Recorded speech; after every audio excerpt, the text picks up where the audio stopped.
జనజీవన స్రవంతిలో కలిసిన తీరని కష్టాలు. వీళ్ళంతా మాజీ మావోయిస్టులబ్బా. మాజీ మావోయిస్టుల ప్రజావాణి రోదన. ప్రభుత్వ హామీలు కాగితాలకే పరిమితమా? 100% కాగితాలకే పరిమితం. భూమి ఇచ్చి పట్టా మార్చిన వైనం. పట్టాలున్నా సాగు చేయనీయని అటవీ అధికారులు.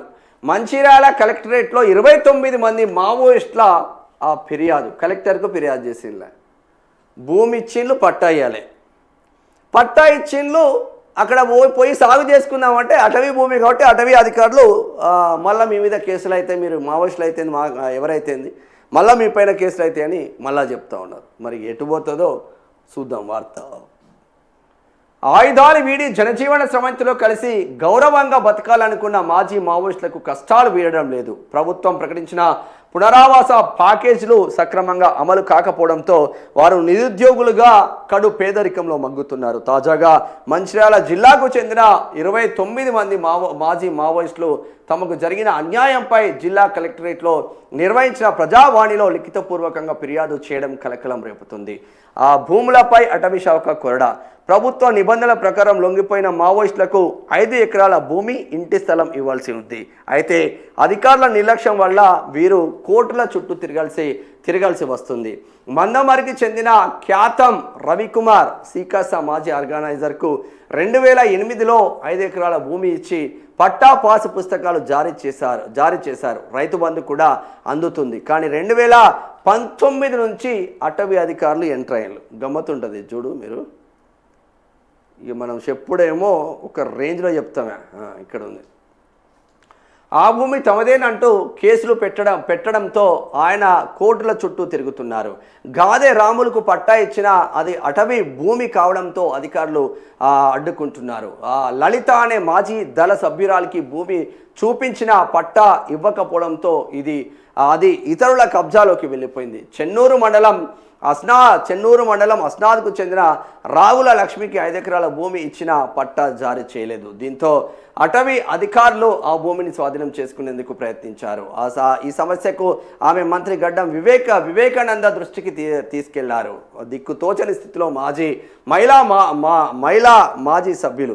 మంచిర్యాలకు చెందిన అరిగెల పద్మ కథ మరింత దయనీయంగా ఉంది. దంపతులు ఇద్దరు దళం నుంచి బయటికి వచ్చాక భర్త పేరిట ఇచ్చిన ఆస్తులను ఆయన అమ్ముకొని వెళ్ళిపోవడంతో ఇప్పుడు 3 పిల్లలతో ఆమె వీధిన పడ్డారు. ఆమెకు ఎలాంటి ప్రభుత్వ సాయం అందడం లేదు. మాజీల డిమాండ్. ప్రభుత్వ పిలుపు మేరకు ఉద్యమాన్ని వదిలి వచ్చాం, కానీ ఇప్పుడు బతకడానికి ఆధారం లేక ఇబ్బంది పడుతున్నాం. అటవీ శాఖ పెట్టిన కేసులను మాఫీ చేసి మాకు సాగుకు యోగ్యమైన భూమిని కేటాయించి పట్టాలు ఇవ్వాలి అని మాజీ మావోయిస్టులు డిమాండ్ చేస్తున్నారు. ప్రభుత్వం స్పందించి తమకు ఇచ్చిన హామీలను నెరవేర్చాలని వారు కోరుతున్నారు. వారే వా రండి రండి రండి జనజీవన స్రవంతిలోకి రండిగా. మీకు జబర్దస్త్గా చూసుకుంది కేంద్ర రాష్ట్ర సర్కారులు మస్తు చూసుకుంటుందంటే ఒక్క మంచిర్యాల జిల్లాకు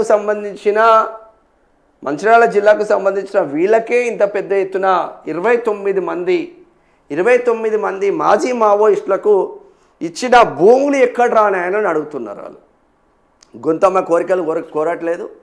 వాళ్ళు దళంలో ఉన్నప్పుడు పేద ప్రజల కోసమే పనిచేసిండ్రు.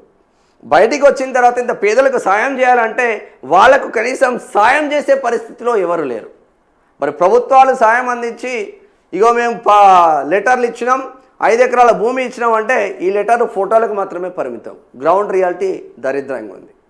అటవీ భూమి ఇచ్చుడు, అటవీ అధికారులు వీళ్ళపైన ఉల్టా కేసులు పెట్టుడు, ఆ కేసులకు వీళ్ళు కోట్ల చుట్టూరు తిరుగుడు. ఇది మావోయిస్టులకు అన్యాయం కాదా? మాజీ మావోయిస్టులకు గన్నును వదిలేసి జనజీవన స్రవంతిలోకి వచ్చినోడిని కూడా మీరు బతకడానికి అవకాశం కల్పిస్తున్నాం ప్రభుత్వం తరపున అని చెప్పి కూడా మీరు ఇప్పటికీ అతిగతి లేకపోయా. అప్పుడు బీఆర్ఎస్ పట్టించుకోలేదా, ఇప్పుడు కాంగ్రెస్ పట్టించుకోవట్లేదా? మరి ఎవరికి చెప్పుకోవాలి వాళ్ళు? మంచి వార్త అందించిళ్ళు మంచిర్యాల.